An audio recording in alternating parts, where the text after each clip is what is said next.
the Bajan Daiquiri. Now the daiquiri is like when the middle child is your favourite. It can be a thing of sheer excellence when it does well, so much as it can achieve pure greatness. Or on the other hand, it can be distinctly average, mediocre, a mere background noise who would have won a participation trophy for merely existing. But one day, when mixing up some exceptionally good daiquiris at home, I spotted this recipe and it sparked my interest, so I have to try it. The ingredient lineup. We want a light rum. I don't have anything from Barbados, so I've gone with Havana Club. Now the ingredient which does make it Bajan is velvet Falernum.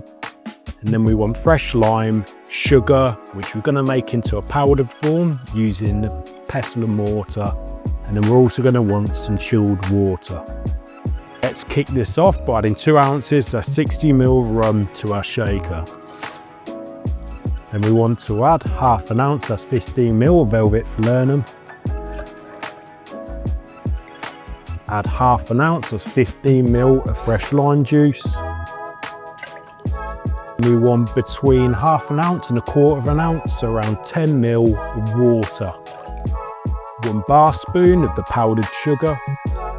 Add ice and give this a good old shake. I have the tendency to long shake my daiquiris as I love them ice cold. History wise, this is a riff on the classical daiquiri, and this was created by Simon Difford around 2006. Then you want to strain this into a chilled coupe glass. Garnish with a lime wedge. The taste test. This is a lovely drink. You get the spiciness of the Falernum, which works brilliantly with the rum. The powdered sugar is great and gives the drink a different feel. I really like it. Also, lowering the citrus is a good idea, as it lets the other ingredients stand up a little bit more. It's a very crushable drink. I could have a couple of these, although I could probably drink Toxic Waste if it tasted good. Is it the best daiquiri I've ever tried? No, but it certainly beats a good 90% of the ones I've tried out and has me contemplating using powdered sugar in my regular daiquiri specs. I'm going to give this a solid 7.9 out of 10.